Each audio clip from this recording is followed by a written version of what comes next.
Friday the 1st of February sees the return of one of rugby's highest profile competitions, the Six Nations. But it's not just the men who will be in action, as 6 of the world's finest teams will also go head to head in what is set to be one of the best Women's Six Nations tournaments to date.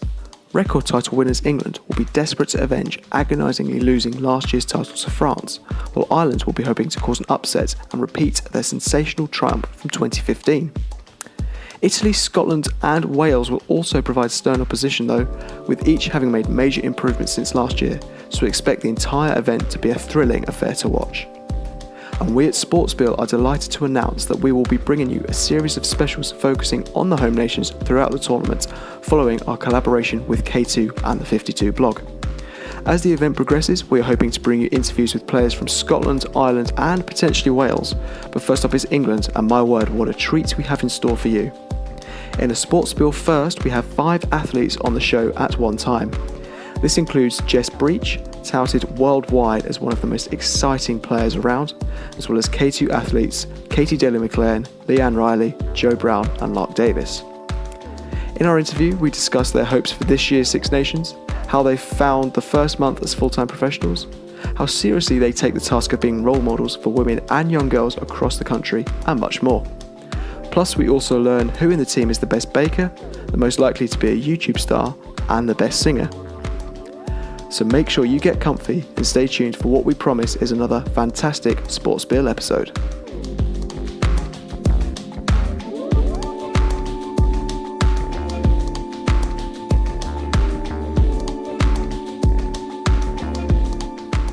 Hello listeners, and welcome to the first episode of our Women's Six Nations series in conjunction with Caytoo and the 52 blog. Today, our first episode is solely focusing on the England team as they prepare to claim back the title that they have dominated since the inception of the tournament after narrowly losing out last year. They were in the perfect position to do that too, having been awarded full-time contracts earlier this month and have already spent plenty of time training together. So in a SportSpiel first, I'm lucky not to just have one guest on the show, but 5, which is quite intimidating for me as they're all very strong and muscular. And this is like the first time I think we've ever had more than one in around 60 episodes of the show. But so you can get used to their voices, I'm going to go around the table, and if you could just introduce yourselves and where you play on the pitch. Hi, I'm Jess Breach and I play on the wing. Hi, I'm Leanne Riley and I play scrum half. Hi, I'm Lark Davies and I play hooker. Hi, I'm Brown and I play back row. Hi, I'm Katy Daley-McLean and I play fly half. So first of all, I guess as we're here for the Six Nations, how are preparations for the tournament going? Yeah, thanks guys. Prep's going really well. Obviously we're kind of getting to like the last bit before squad selected, so it's really important I think for all of us now that when we're out there training that you're kind of really putting on a good show and ensuring that you're giving yourself the best possible chance to be selected for the opening games. It's pretty cold out there at the moment. I imagine potentially pitch sessions aren't so enjoyable. I don't know, I suppose for the wingers it might be different, especially like 10s, we're involved a lot more. Yeah, it's a little chilly, but you just have to get involved and work your way in. Yeah, I feel like in the forwards it's never cold. There's always warm. Same like as we're always working pretty hard. Yeah. And as I mentioned in the introduction there, was gutting last year to lose to France by 1 point, and ultimately that gave them the title. How hungry is the team after that disappointment to go one better and beat them this year? Yeah, I think it's really important for us that we're taking it game by game, and obviously we do have France second. So obviously with that in the back of our minds, we learned a lot from that game as a team and individually. So I think for us, our first focus is Ireland, and then we'll take it into France, and hopefully we've got them on home turf this time, so we might have that home advantage is what we're hoping for. And you come into the tournament off a really impressive Quilter Autumn International Series as well with 3 victories. I guess what did you make of your performance throughout those games? I think we grew into it as well. We're quite a fresh squad and we were just finding our feet and working out how each other play and how we were going to fit as a team going forward. So I think we were working that out in the first 1 or 2 games, and in the last game we really showed that we started to learn each other, and it was quite a good performance. I think we took a lot of confidence from that as a squad going into the Six Nations.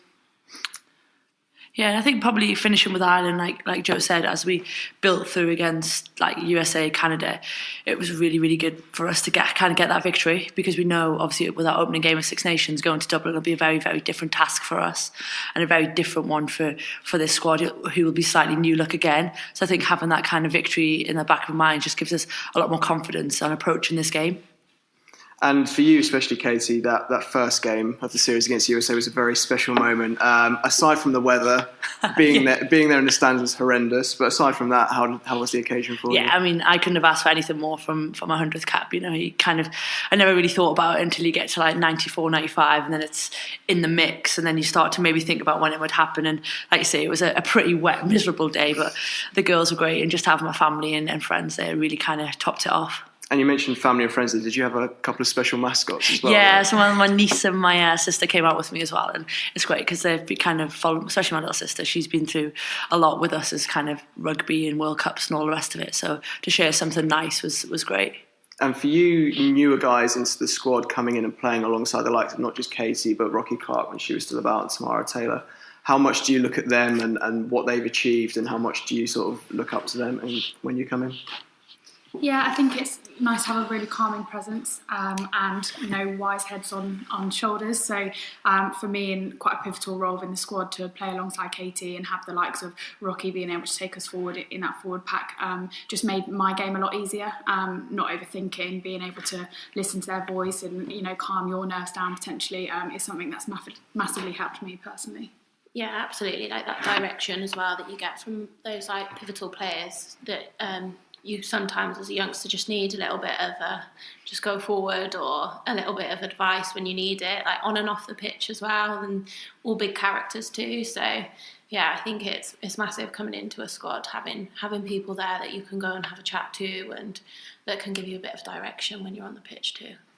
And Katie, do you feel like you have to take a parental role when they come in, or do you just sort of let them get on with it a little bit? Nah, these girls they're good enough to be here, and they're very experienced. I think that's the beauty of it now. You look at like Jess is like nearly 17 now.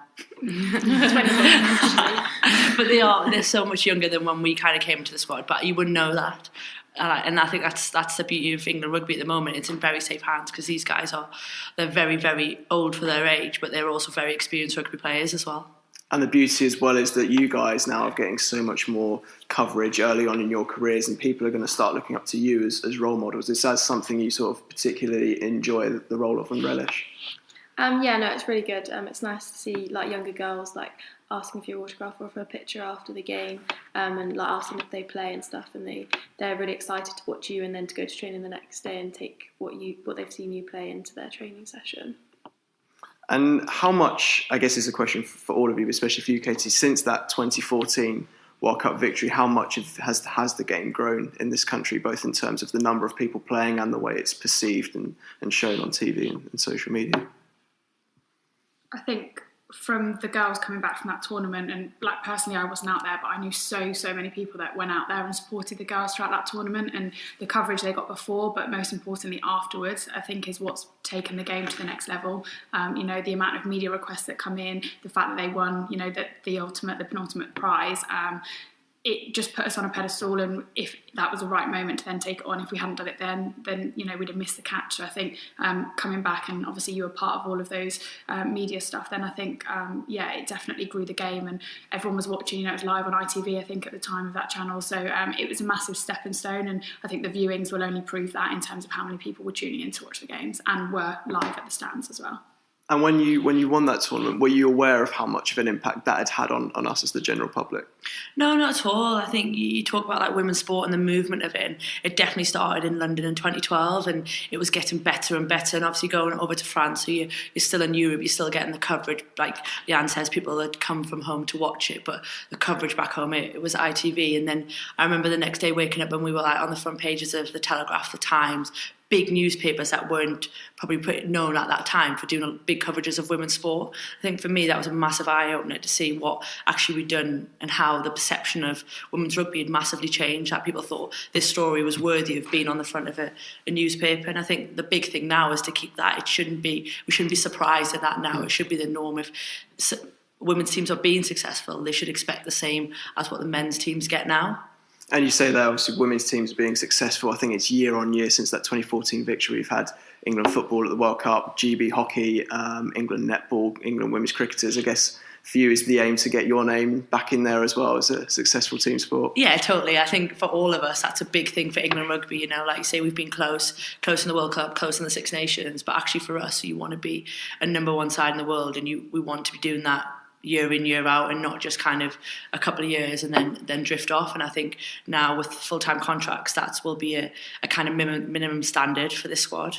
And you mentioned their full-time contracts, which brings me perfectly on to my next question. It's only been a month or so that you have been full-time, but has there been many changes and what's it been like really being a professional rugby player and that's your only job? Like me personally, it's been a huge impact. I was working 8 till 4 full time as a physio in the NHS, and that's quite mentally taxing, even if not physically doing much during the day. Some of the stories, some of the cases you get involved with are actually quite heavy and quite dramatic. So when you come to training, you're trying to switch off and you've got all this going on in the back of your mind and you're just exhausted. Whereas now I can actually fully concentrate on rugby. I'm finding I've actually got energy to be awake. Not that I don't have energy normally, but I can put it forward to the right things. I can actually put it and focus on the right things now and make sure that when I'm listening, I'm actually fully taking on board what's going on. And in the same time, it's no excuses. Like I can't say, oh, I'm just tired, I'm just this. No, now I can fully concentrate on what's going on. So for me, it's been huge.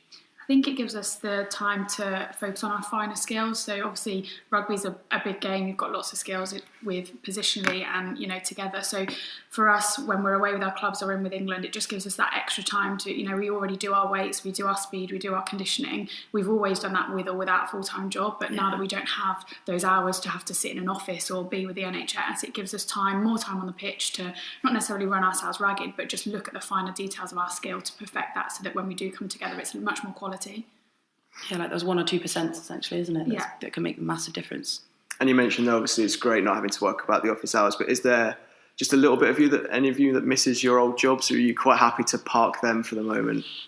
I miss my old job. Yeah, definitely. I was working for a company that does coaching and works with teenagers in a gym, which is my ultimate, like, kind of apart from rugby player, then that's what I want to do outside of it. So I miss being with them day in, day out, but I still coach my team on a Sunday. So it's nice to be able to still have a bit of an input, but not have the pressure of doing it 100% of the time. I don't know about anyone else. Yeah, I think I miss the children, like working with the children. Don't necessarily miss the paperwork and teaching, but I miss like the interaction with children, and like I hope to still keep my foot in the door. Like I think it's really, really positive thing to have the children in schools having a good positive role model. That's what teaching's all about, but someone doing something a little bit different and giving them a little bit something different as well, like taking in rugby for like nursery children and tots is something that they all really enjoy, and I think I miss that the most, like doing like a little like rugby session with my nursery children. Like that was always great fun, always a bit funny. Were the kids for yourself and for Katie, were they ever aware of exactly what it was that you did outside of teaching? I don't think they were, like, they were aware, but I don't think they were fully aware of exactly what it meant and what I was doing. You know, like a lot of them would be like, oh yeah, Miss Davis plays rugby, but I don't think they a lot of them maybe hadn't watched before. I think you got different views from different children. Like some of them knew exactly what rugby was, some of them had never experienced rugby in their life. So it's quite nice to bring rugby to them and say like, yeah, I play rugby and this is what we do. And they'd be like, oh, you never do that. Wow. You're not that aggressive. Yeah. I mean, I've gone into school a couple of times with a black eye. Like, oh my God, what's happened to you? And we went, obviously, World Cup final was on. And they were like, oh, Miss, we saw you on TV. Like, yeah, you on X Factor, right? Like, no. So, like Lark says, you think, like, oh, they've got it. And they're like, no.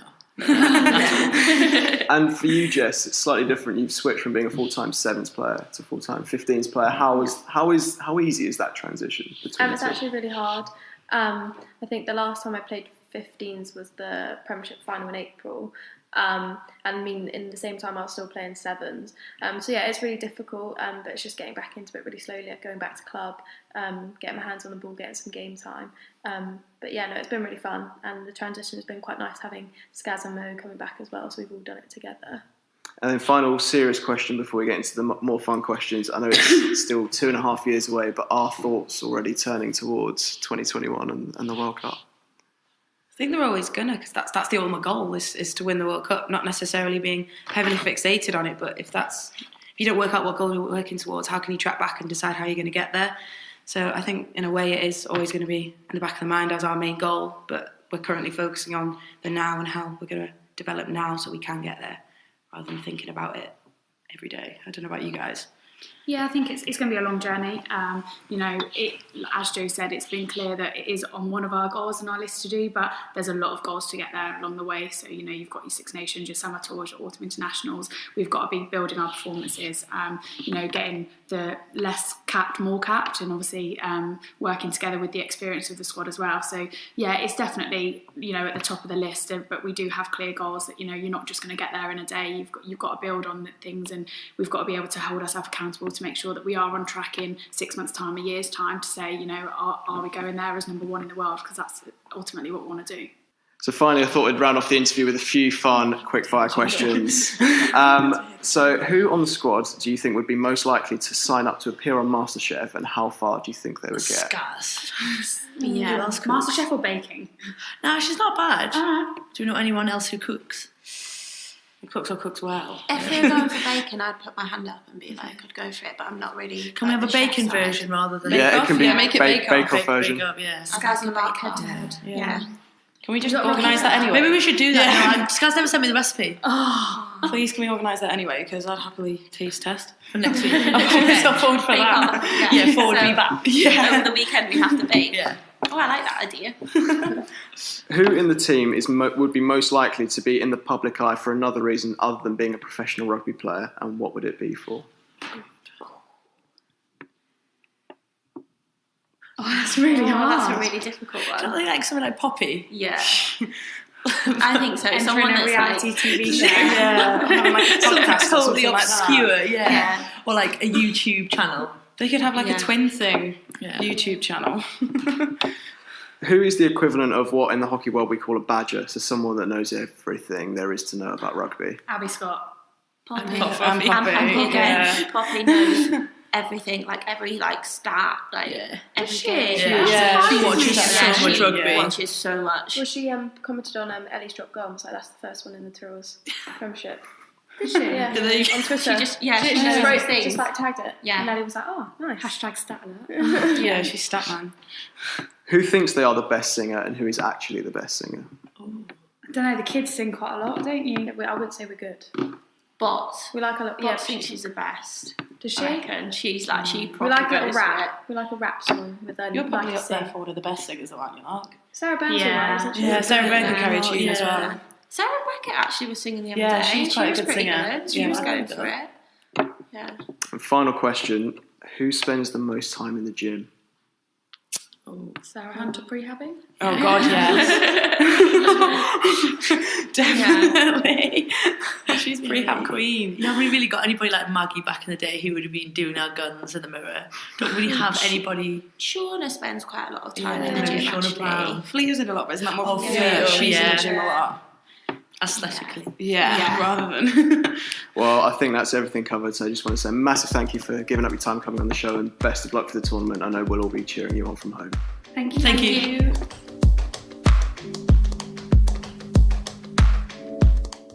Huge thanks once again to Leanne, Katie, Joe, Lark and Jess for giving up some of their limited time to speak to us. We really, really do appreciate it. We wish you all the best for the tournament as well, and we'll certainly be giving you and the rest of the team our full support throughout. Many thanks also to Kaytoo and England Rugby for their help in setting up the interview. If you want more rugby content, then make sure you keep your eyes peeled across the 52's channels tomorrow and Saturday for written pieces based on the interview you've just heard, while we're hopeful, as we said earlier, of bringing you more Six Nations specials very soon. As well as this, we've also got another regular episode scheduled to be released this Sunday, that's the 3rd of February, so make sure you keep your airwaves free for that as well. As ever, you can follow us by searching for SportSpiel Pod on Twitter, Instagram and Facebook, and we've got plenty more exciting athletes in the pipeline for you, so make sure you stick around and listen to SportSpiel.